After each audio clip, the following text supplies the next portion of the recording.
ओम शांति।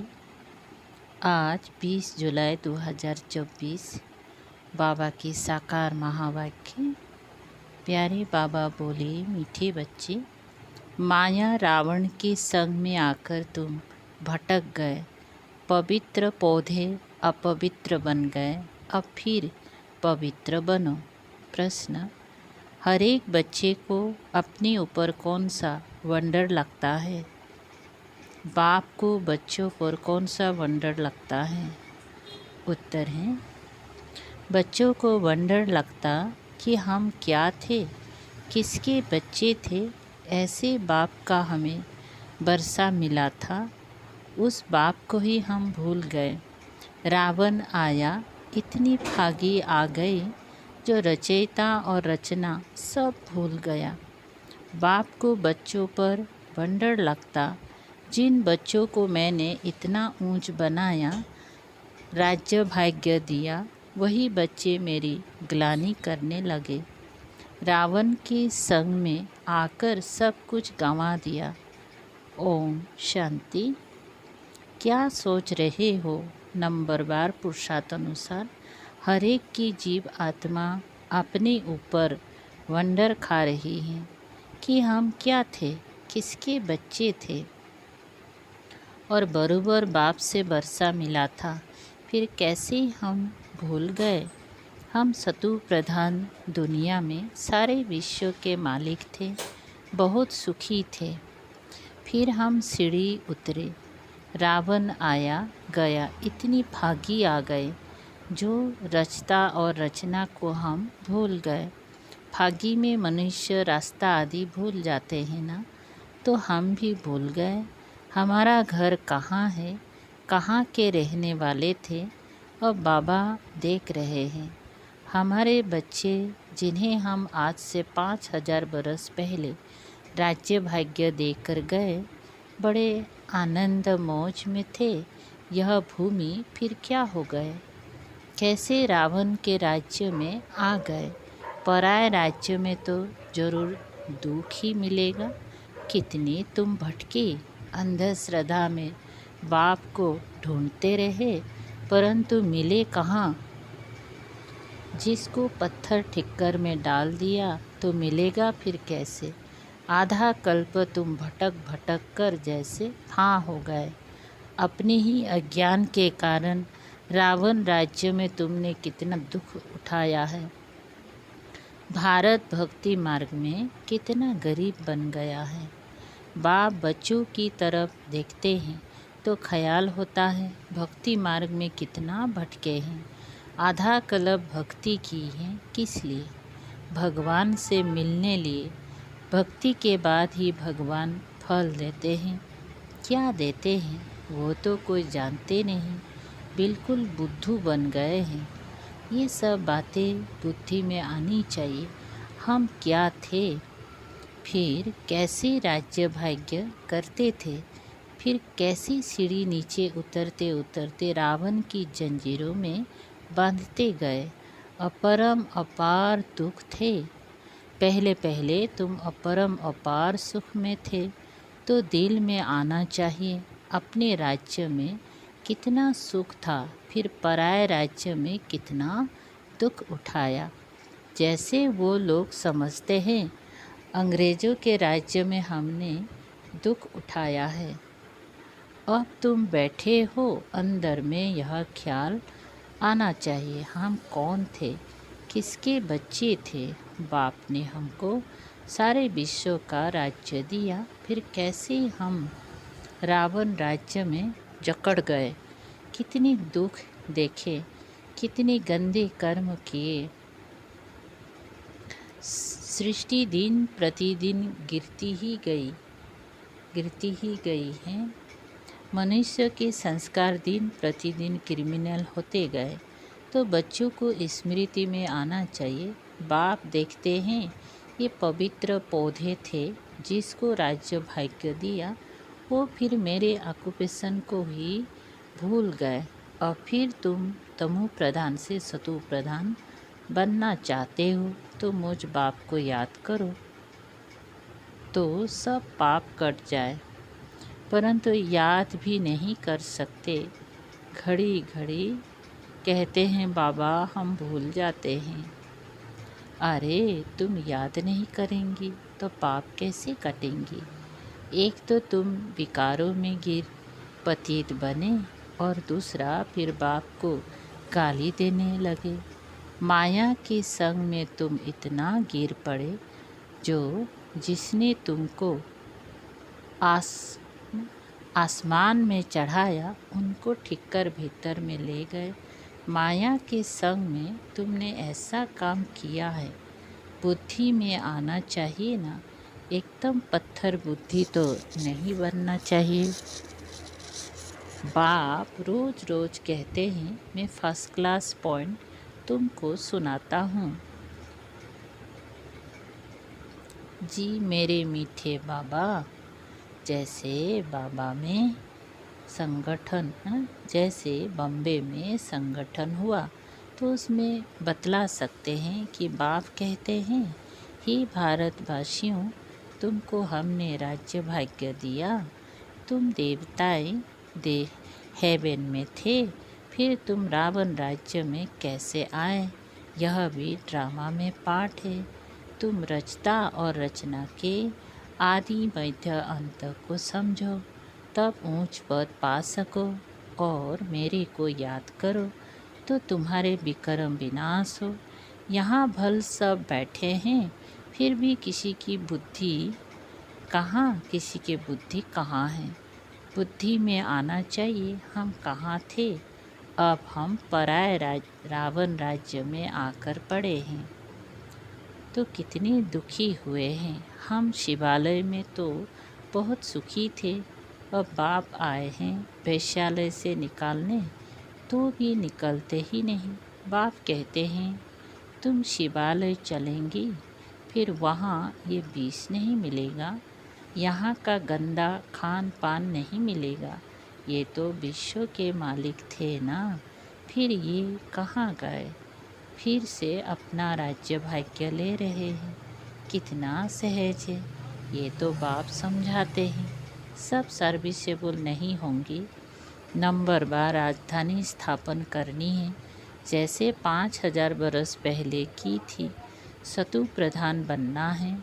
बाप कहते हैं ये है तमो प्रधान पुरानी दुनिया। एक्यूरेट पुरानी जब होगी तब तो बाप आएंगी ना। बाप बिगर तो कोई समझा ना सके। भगवान इस रथ द्वारा हमको पढ़ा रहे हैं। यह याद रहे तो भी बुद्धि में ज्ञान हो, फिर औरों को बताकर आप समान भी बनाएं। बाप समझाते हैं पहले तो तुम्हारे क्रिमिनल कैरेक्टर्स थे जो मुश्किल सुधरते हैं। आँखों की क्रिमिनलिटी निकलती नहीं, आँखों की क्रिमिनलिटी निकलती नहीं। एक तो काम की क्रिमिनलिटी वो मुश्किल छूटती हैं, फिर साथ में 5 विकार हैं। क्रोध की क्रिमिनलिटी भी कितनी है, बैठे बैठे भूत आ जाता है। यह भी क्रिमिनलिटी हुई, सिविलाइज तो हुई नहीं। नतीजा क्या होगा? 100 गुणा पाप चढ़ जाएगा। घड़ी घड़ी क्रोध करते रहेंगे। बाप समझाते हैं तुम अभी रावण राज्य में तो नहीं होना, तुम तो ईश्वर के पास बैठे हुए हो, तो इन विकारों से छूटने की प्रतिज्ञा करनी है। बाप कहते हैं अब मुझे याद करो, क्रोध मत करो। 5 विकार तुमको आधा कलब गिराते आए हैं। सबसे ऊंच भी तुम थे, सबसे जास्ती गिरे भी तुम हो। इन 5 भूतों ने तुमको गिराया है। अब शिवालय में जाने के लिए इन विकारों को निकालना है। इस वेश्यालय से दिल हटाते रहो, बाप को याद करो तो अंतमति सोगति हो जाएंगी। तुम घर में पहुंच जाएंगी और कोई ये रास्ता बता नहीं सकते। भगवानुवाच मैंने तो कभी भी कहा नहीं है कि मैं सर्वव्यापी हूँ। मैंने तो राजयोग सिखाया और कहा तुमको विश्व का मालिक बनाता हूँ। फिर वहाँ तो इस नॉलेज की दरकार ही नहीं रहती। मनुष्य से देवता बन जाते हैं। तुम वर्षा पा लेते हो, इसमें हठयोग आदि की बात नहीं। अपनी को आत्मा समझो, अपनी को शरीर क्यों समझते हो? शरीर समझने से फिर ज्ञान उठा नहीं सकते हैं। यह भी भाभी तुम समझते हो, हम रावण राज्य में थे, अब राम राज्य में जाने के लिए पुरुषार्थ कर रहे हैं। अभी हम पुरुषोत्तम संगम युगवासी हैं। भल गृहस्थ में रहो, इतनी सब यहाँ कहाँ रहेंगी? ब्राह्मण बनकर सब यहाँ ब्रह्मा के पास भी नहीं रह सकते हैं। रहना भी अपने घर में है और बुद्धि से समझना है हम शूद्र नहीं, हम ब्राह्मण हैं। ब्राह्मणों की चोटी कितनी छोटी है। तो गृहस्थ में रहते, शरीर निर्वाह लिए धंधा आदि करते, सिर्फ बाप को याद करो। हम क्या थे, अब हम पराए राज्य में बैठे हैं। कितना हम दुखी थे, अब बाबा हमको फिर ले जाते हैं। तो गृहस्थ व्यवहार में रहते, वो अवस्था जमानी है। शुरू में कितनी बड़े बड़े झाड़ आए, फिर उनसे कोई रहे, बाकी चले गए। तुम्हारी बुद्धि में है, हम अपने राज्य में थे, फिर अभी कहाँ आकर पड़े हैं, फिर अपने राज्य में जाते हैं। तुम लिखते हो, कहते हो बाबा फलाना बहुत अच्छा रेगुलर था, फिर आते नहीं, नहीं आते हैं तो गया, बेकार में गिरे। फिर ज्ञान की धारणा हो ना सके, उन्नति के बदले गिरते गिरते पाए पैसे का पद पा लेंगे। कहाँ राजा, कहाँ नीच पद। भल सुख तो वहाँ है ही, परंतु पुरुषार्थ किया जाता है ऊंच पद पाने का। बड़ा मर्तबा कौन पा सकते हैं, ये तो सभी समझ सकते हैं। अभी सब पुरुषार्थ कर रहे हैं।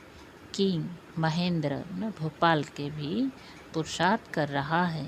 वह किंग तो पाए पैसे के हैं, ये तो सूर्यवंशी राजधानी में आने वाले हैं न? ये तो सूर्यवंशी राजधानी में जाने वाले हैं। पुरुषार्थ ऐसा हो जो विजय माला में जा सके। बाप बच्चों को समझाते हैं, अपने दिल में जांच करते रहना। हमारी आंखें कहाँ क्रिमिनल तो नहीं होती हैं।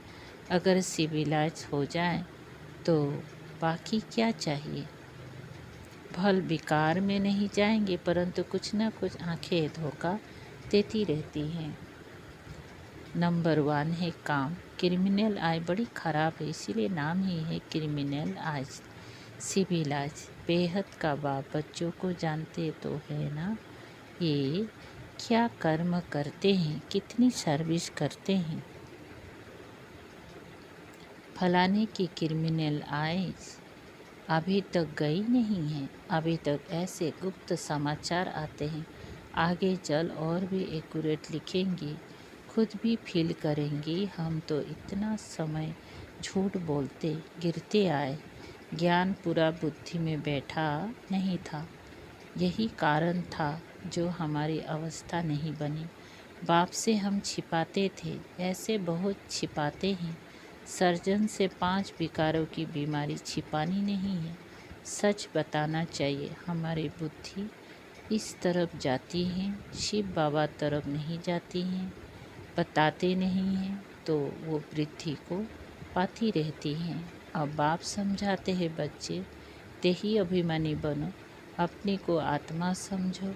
आत्मा भाई भाई हैं। तुम कितनी सुखी थे जब पूज्य थे, अब तुम पुजारी दुखी बन पड़े हो। तुमको क्या हो गया? सब कहते हैं ये गृहस्थ आश्रम तो परंपरा, गृहस्थ आश्रम तो परंपरा से चला आया है। क्या राम सीता को बच्चे नहीं थे? लेकिन वहाँ विकार से बच्चे नहीं होते। अरे वो तो है ही संपूर्ण निर्विकारी दुनिया। वहाँ भ्रष्टाचार से पैदाइश नहीं होती, विकार नहीं था। वहाँ ये रावण राज्य होता ही नहीं। वो तो राम राज्य है, वहाँ रावण कहाँ से आया। मनुष्य की बुद्धि बिल्कुल चट खाते में है। किसने की? मैंने तुमको शत्रु प्रधान बनाया था, तुम्हारा बेड़ा पार किया था, फिर तुमको तमो प्रधान किसने बनाया? रावण ने। यह भी तुम भूल गए हो। कहते हैं ये तो परंपरा से चला आता है। अरे परंपरा कब से? कोई हिसाब तो बताओ। कुछ भी समझते नहीं। बाप समझाते हैं तुमको, कितना राज्य भाग्य देकर गए। तुम भारतवासी बहुत ही खुशी में थे और कोई था ही नहीं। क्रिश्चियन भी कहते हैं पैराडाइज था, चित्र भी देवताओं के हैं, उनसे कोई पुरानी चीज़ तो है नहीं। पुराने ते पुराने या लक्ष्मी नारायण होंगी या इन्हों की कोई वस्तु होगी।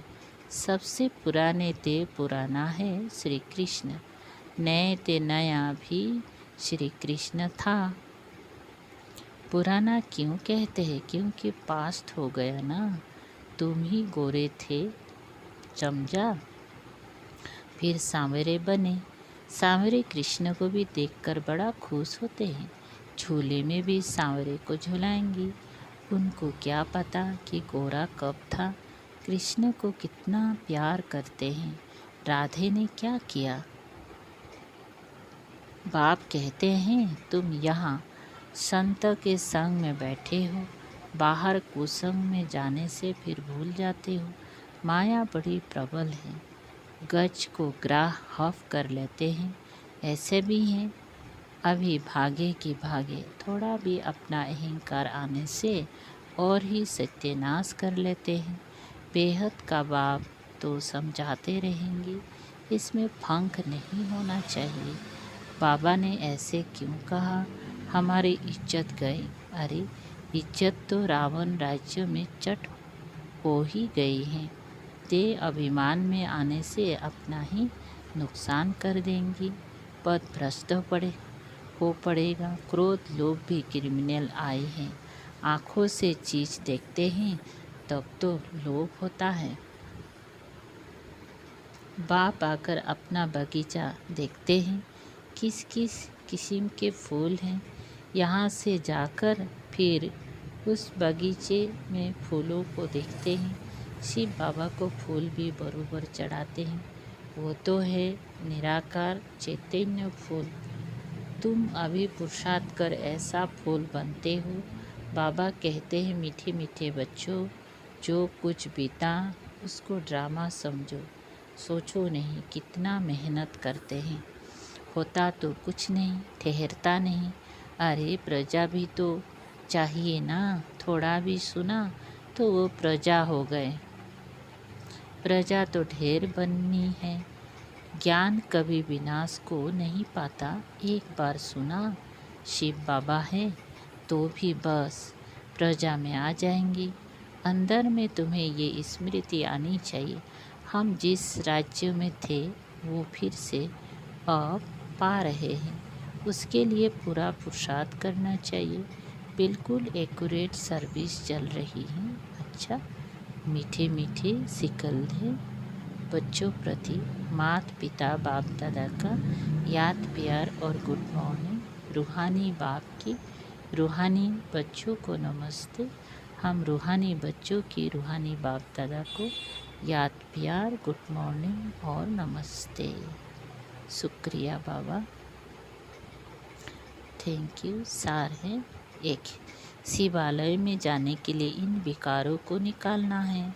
इस वेश्यालय से दिल हटाते जाना है। सूत्र के संग से किनारा कर लेना है। तो जो कुछ बीता उसे ड्रामा समझ कोई भी विचार नहीं करना है।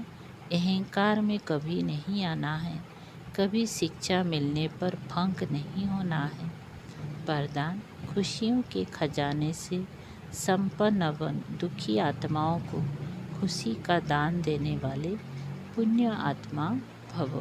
विस्तार, इस समय दुनिया में हर समय का दुख है और आपके पास हर समय की खुशी है। तो दुखी आत्माओं को खुशी देना ये सबसे बड़े से बड़ा पुण्य है।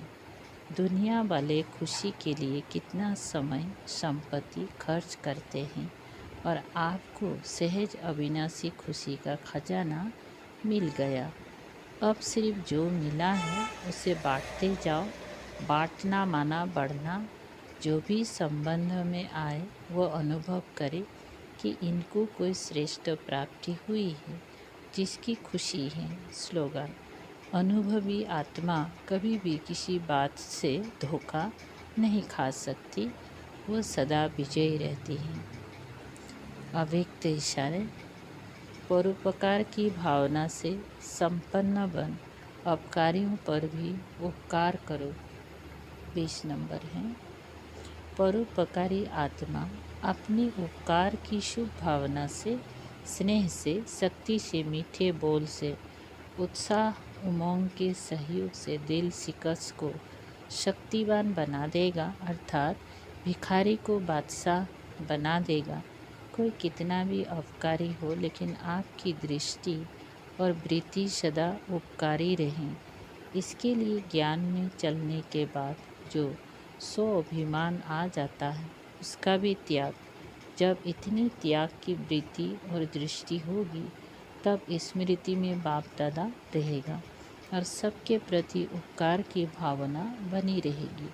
अच्छा, ओम शांति।